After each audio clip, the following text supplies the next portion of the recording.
नमस्कार। बहुत स्वागत है आप सभी दर्शकों का कन्या राशि के लिए मंगल राशि परिवर्तन के इस वीडियो में 2025 की पहली खुशखबरी लेकर आपके सामने आ रहा हूं। ये खुशखबरी आपको 21 जनवरी को मिलने जा रही है, जब मंगल अपनी नीच की राशि कर्क राशि को छोड़कर मिथुन राशि में वक्री अवस्था में गोचर करेंगे। मिथुन राशि में मंगल 24 फरवरी तक वक्री अवस्था में गोचर करेंगे और फिर मार्गी हो जाएंगे और पूरे 72 दिन के बाद मिथुन राशि को छोड़कर पुनः कर्क राशि में गोचर करेंगे। आप सभी के लिए मंगल के ये 72 दिन बेहद महत्वपूर्ण रहने वाले हैं, क्योंकि एक बार मंगल अपनी नीच की राशि से बाहर आ रहे हैं और पुनः 72 दिन के बाद अपनी नीच की राशि में चले जाएंगे। मंगल हमारे साहस, पराक्रम और ऊर्जा के कारक होते हैं। मंगल ग्रहों के सेनापति कहे जाते हैं। शरीर में जो स्थान रक्त का है वही स्थान ग्रहों में मंगल का होता है। मंगल अगर कुंडली में अच्छे हैं तो व्यक्ति निडर होगा, साहसी होगा, सही समय पर सही निर्णय लेगा, जीवन में बड़े लक्ष्य निर्धारित करेगा और उन्हें प्राप्त भी करेगा। अगर कुंडली में मंगल अच्छे हैं तो ऐसे व्यक्ति देश की रक्षा सेवाओं में जाकर देश का नाम रोशन करते हैं। मंगल बली हो तो मेडिकल और सर्जरी के क्षेत्र में ऐसे ऐसे कार्य कर जाते हैं जिससे उन्हें मान सम्मान तो मिलता ही है, विश्वव्यापी ख्याति भी प्राप्त होती है। मंगल प्रधान जातक गेम्स और स्पोर्ट्स के क्षेत्र में देश दुनिया में अपने देश का नाम रोशन करते हैं और अगर रियल एस्टेट से जुड़े हैं तो रियल एस्टेट से अकूत धन संपदा भी अर्जित करते हैं। लेकिन यही मंगल अगर कमज़ोर हो जाए, नीच की राशि में गोचर करें या पीड़ित हों तो व्यक्ति कायर और दब्बू प्रकृति का होता है। जल्दबाजी में उसके फैसले गलत होते हैं, अचानक धन हानि होती है, चोट चपेट और एक्सीडेंट की घटनाएं घटित होती हैं और ब्लड संबंधी रोगों, high blood pressure, piles, fever या रक्त विकार संबंधी रोगों से पीड़ित होना पड़ता है। आग और बिजली का भय बन जाता है और कभी कभी तो व्यक्ति इतना डर जाता है कि अच्छे अच्छे डॉक्टर भी उसका इलाज नहीं कर पाते। या फिर क्रोध और आवेश में कुछ ऐसा कर जाता है, कुछ ऐसा कह जाता है जिससे उसके पारिवारिक, सामाजिक और व्यापारिक रिश्ते भी खराब होते हैं। तो आइए समझते हैं कि नीच की राशि में से बाहर आने के बाद मंगल कन्या राशि के जातकों के जीवन से किस तरह की समस्याओं को समाप्त करेंगे और उनके जीवन में किन किन खुशियों की बरसात करेंगे। ये विश्लेषण आपकी चंद्र राशि के आधार पर किया जा रहा है और वीडियो के अंत में मैं आपको कुछ ऐसे उपाय बताऊंगा जिनको करके आप मंगल के इस गोचर को और अधिक शुभ बना सकते हैं और अधिक लाभ ले सकते हैं। तो ये है कन्या राशि के जातकों की कुंडली। मंगल आपकी कुंडली के एकादश भाव लाभ के भाव में 20 अक्टूबर 2024 से अपनी नीच की राशि में गोचर कर रहे हैं और 21 जनवरी को राशि परिवर्तन करेंगे और राशि परिवर्तन करके दशम भाव में गोचर करेंगे मिथुन राशि में। मंगल पिछले 3 महीनों से आपकी कुंडली में 8वें भाव के स्वामी होकर के लाभ के भाव में गोचर कर रहे हैं और मंगल की चौथी दृष्टि धन के भाव पर पड़ रही है। पिछले 3 महीनों से जबरदस्त आर्थिक संकट से आप गुजरे होंगे? कमेंट करके बताइएगा, क्योंकि आपकी कुंडली में लाभ के भाव और धन के भाव दोनों पर मंगल का ही नियंत्रण है।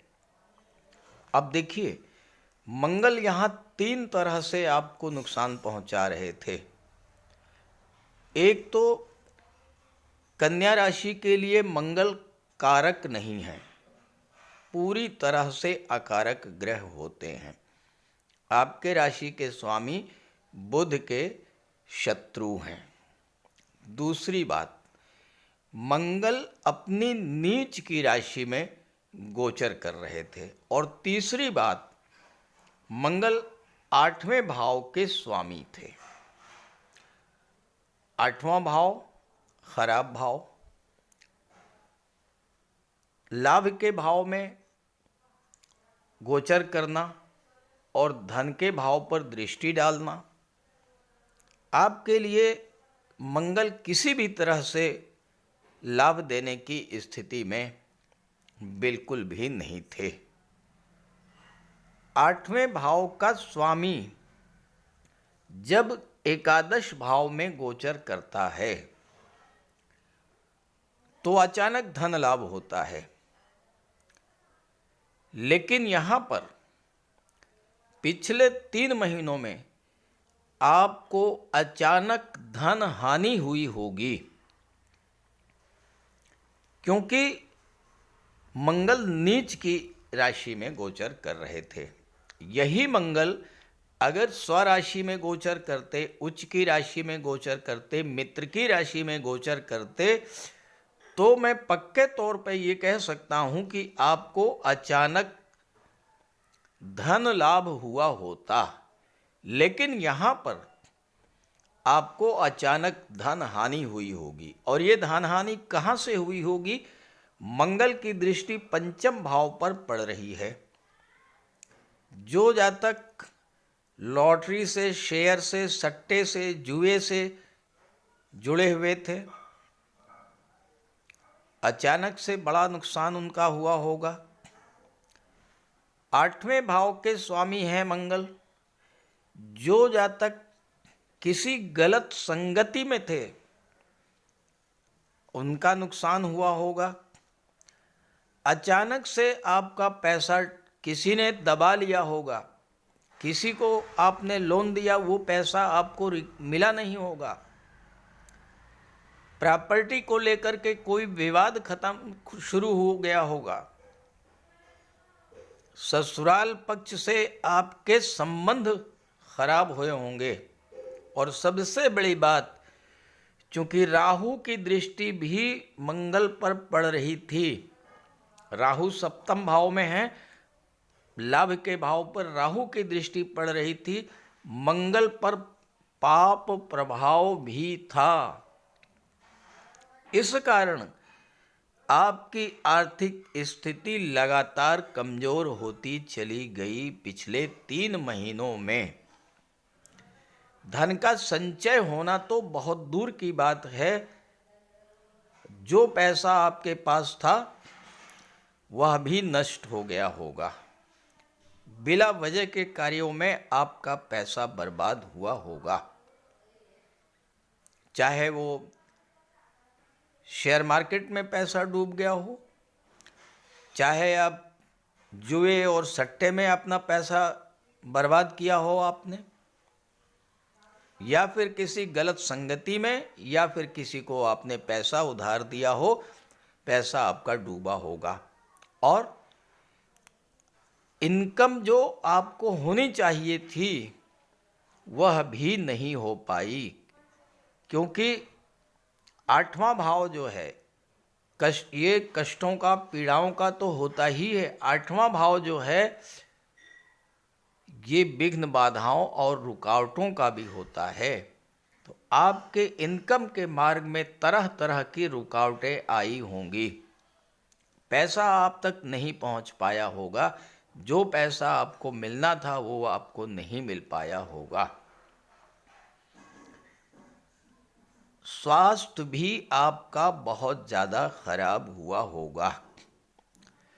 क्योंकि आठवां भाव ये कमर के नीचे के रोगों का होता है, सांघातिक रोगों का होता है। अब आठवें का स्वामी अगर मजबूत स्थिति में हो तो स्वास्थ्य में सुधार होता है, लेकिन यहाँ आठवें भाव का स्वामी खराब स्थिति में जब था, नीच की अवस्था में, राहु से दृष्ट था, तो फिर स्वास्थ्य सुधरने की बजाय स्वास्थ्य आपका और ज़्यादा खराब हुआ होगा। क्योंकि मंगल तीसरे भाव के स्वामी थे, आपको बिला वजह की यात्राएं जरूर करनी पड़ी होंगी, और ऐसी यात्राएं जिनमें आपको कष्ट मिला होगा। हो सकता है कि रास्ते में आपका कोई सामान चोरी हो गया हो, अग्निकांड या बिजली का शॉर्ट सर्किट, इस तरह की घटनाएं भी कुछ जातकों के घर में हुई होंगी। कमेंट करके बताइएगा अगर आपके साथ ऐसा हुआ हो। जैसे ही मंगल 21 जनवरी को अपनी नीच की राशि से बाहर आएंगे, आपके धन के मार्ग में जो रुकावट, जो बाधा थी, वो हटना शुरू हो जाएगी। आपके इनकम पर जो ताला लगा हुआ था वो ताला खुल जाएगा। स्वास्थ्य आपका खराब हो रहा था, स्वास्थ्य में आपका सुधार आएगा। जो धन हानि आपको हुई थी उसकी रिकवरी भी धीरे धीरे होना शुरू हो जाएगी, और आपके रिलेशंस, चाहे जीवन साथी के साथ, चाहे भाई बहनों के साथ, चाहे मित्रों के साथ, चाहे पड़ोसियों के साथ, आपके वाणी दोष के कारण, क्योंकि दूसरा भाव वाणी का होता है, दूसरे भाव पर नीच के मंगल की दृष्टि पड़ रही थी। क्रोध में, आवेश में कुछ आपने ऐसा बोल दिया होगा जिससे संबंध खराब हुए होंगे। कोई ऐसा निर्णय आपने ले लिया होगा जिससे आपको बड़ा नुकसान हुआ होगा। सभी समस्याएं जो पिछले 3 महीनों से आप झेल रहे थे, जैसे ही मंगल राशि परिवर्तन करेंगे, उन समस्याओं का अंत होना शुरू हो जाएगा। संतान से, पिता से मतभेद हुआ होगा, और फिर से मैं आपके कमेंट चाहूँगा, इन 3 महीनों में जिन गर्भवती माताओं को संतान का लाभ हुआ होगा, 90% केसेज में ऑपरेशन के द्वारा संतान की प्राप्ति हुई होगी। क्योंकि मंगल की दृष्टि पंचम भाव पर, जो कि संतान का भाव होता है, और मंगल ब्लड और सर्जरी के कारक होते हैं। पंचम भाव लव रोमांस का भी होता है, और अगर आप रिलेशन में थे तो राहु महाराज की दृष्टि मंगल पर थी। किसी न किसी बात को लेकर के कोई बहुत छोटी सी बात रही होगी और उस घटना को बहुत अधिक तूल दे दिया होगा राहु ने। हो सकता है कि ब्रेकअप की स्थिति बन गई हो, या कोई ऐसी स्थिति बन गई हो जिसे संभाल पाना आपके लिए बहुत मुश्किल पड़ा होगा। मंगल 21 जनवरी को जैसे ही दशम भाव में आएंगे, आपकी इनकम बढ़ना शुरू हो जाएगी। दशम भाव में मंगल दिग्बली होते हैं। 8वें भाव के स्वामी जब दशम भाव में गोचर करेंगे, 8वां भाव परिवर्तन का होता है। आपने अगर अपनी नौकरी में, अपने व्यापार में पिछले 3 महीनों में कोई परिवर्तन किया था और उस परिवर्तन के कारण आपके जीवन में संघर्ष बहुत ज़्यादा बढ़ गया था, उन संघर्षों का अंत होगा, और अब आपने जो परिवर्तन किया था उस परिवर्तन से ज़बरदस्त लाभ होगा। एक बहुत महत्वपूर्ण बात मैं आपको बताना चाहता हूँ, 8वें भाव का स्वामी अगर दशम भाव में गोचर करे तो अष्टम भाव से जुड़ करके जो लोग कार्य कर रहे हैं या जो लोग कार्य करना चाहते हैं, कोई नया कार्य शुरू करना चाहते हैं आप, तो जो कार्य मैं आपको बताने जा रहा हूं, अगर उनमें से कोई कार्य आपको अच्छा लगे और आप उस कार्य को शुरू करते हैं तो आप देखिएगा आपको ज़बरदस्त लाभ मिलेगा, ज़बरदस्त कैरियर ग्रोथ होगी। मंगल 8वें भाव के स्वामी हैं, चौथे भाव पर दृष्टि है। चौथा भाव भूमि, भवन और प्रॉपर्टी का है। जो जातक रियल इस्टेट से जुड़े हैं, जो जातक प्रॉपर्टी डीलिंग का कार्य करते हैं, आर्किटेक्ट हैं, बिल्डिंग मटेरियल सप्लायर हैं, प्लाटिंग का कार्य करते हैं, या जो जातक इस तरह का कार्य करना चाहते हैं, उनको आने वाले 72 दिनों में बेहद लाभ मिलेगा, बड़ा लाभ मिलेगा। कोई बड़ा प्रोजेक्ट आपको मिल सकता है और उससे आपको ज़बरदस्त लाभ मिलेगा। प्रॉपर्टी की कोई बड़ी डील आपको मिल सकती है और ये सब कार्य अचानक से होगा, क्योंकि 8वां भाव आकस्मिक घटनाओं का होता है। जो जातक 8वें भाव की चीज़ों से जुड़कर कार्य कर रहे हैं या कार्य करना चाहते हैं, जैसे कि ऑटोमोबाइल सेक्टर है, ट्रांसपोर्ट और टूरिज्म का क्षेत्र है, माइंस मिनरल्स का कार्य है, chemical products, rubber, scrap, medicines, इन क्षेत्रों से जुड़ करके, या ऑडिट के क्षेत्र से, टैक्सेशन के क्षेत्र से, डाटा एनालिसिस, डाटा प्रोसेसिंग के क्षेत्र से, रिसर्च के क्षेत्र से, ज्योतिष तंत्र मंत्र के क्षेत्र से जो लोग जुड़ करके कार्य करना चाहते हैं, जो लोग DRDO से जुड़ करके कार्य करना चाहते हैं, 8वें का स्वामी जब दशम में गोचर करेगा तो उनके लिए जबरदस्त लाभ की स्थितियां बनेंगी। यहाँ पर मंगल की दृष्टि आपके लग्न पर पड़ेगी तो आपके मन में एक नए उत्साह का संचार होगा। मंगल 8वें भाव, तीसरे भाव के स्वामी होकर के दशम भाव में गोचर कर रहे हैं। आप अपने करियर को लेकर के कोई बहुत महत्वपूर्ण और बड़ा निर्णय लेंगे इन 72 दिनों में। और एक बात नोट कर लीजिए, आपको जो भी करना है इन 72 दिनों में कर लीजिए, क्योंकि इसके बाद मंगल एक बार फिर से कर्क राशि में चले जाएंगे। 72 दिन के बाद अपनी नीच की राशि में 3 अप्रैल को पुनः नीच की राशि में जा रहे हैं। तो इन 72 दिनों में ही ज़्यादा से ज़्यादा आप मंगल के गोचर का लाभ ले लीजिए। यात्राओं से अब आपको लाभ मिलेगा, भाई बहनों से रिलेशंस अच्छे होंगे। सबसे बड़ी बात यह है कि कार्य क्षेत्र में जो गतिरोध बना हुआ था, जो रुकावटें थी, जो विघ्न बाधाएं थी, वो समाप्त होंगी। बड़ा से बड़ा चैलेंज होगा, आप उसे एक्सेप्ट करेंगे, टीम लीडर के रूप में कार्य करेंगे और अपने कैरियर को, अपने बिजनेस को एक नई ऊंचाइयों तक ले करके जाएंगे। तो इस गोचर का लाभ उठाइए और कम से कम 72 दिन तक बजरंगबली की आराधना अवश्य कीजिए। प्रातःकाल हनुमान चालीसा का पाठ कीजिए।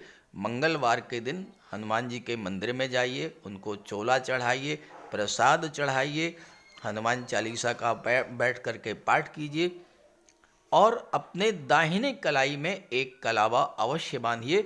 जबरदस्त लाभ होगा। नमस्कार।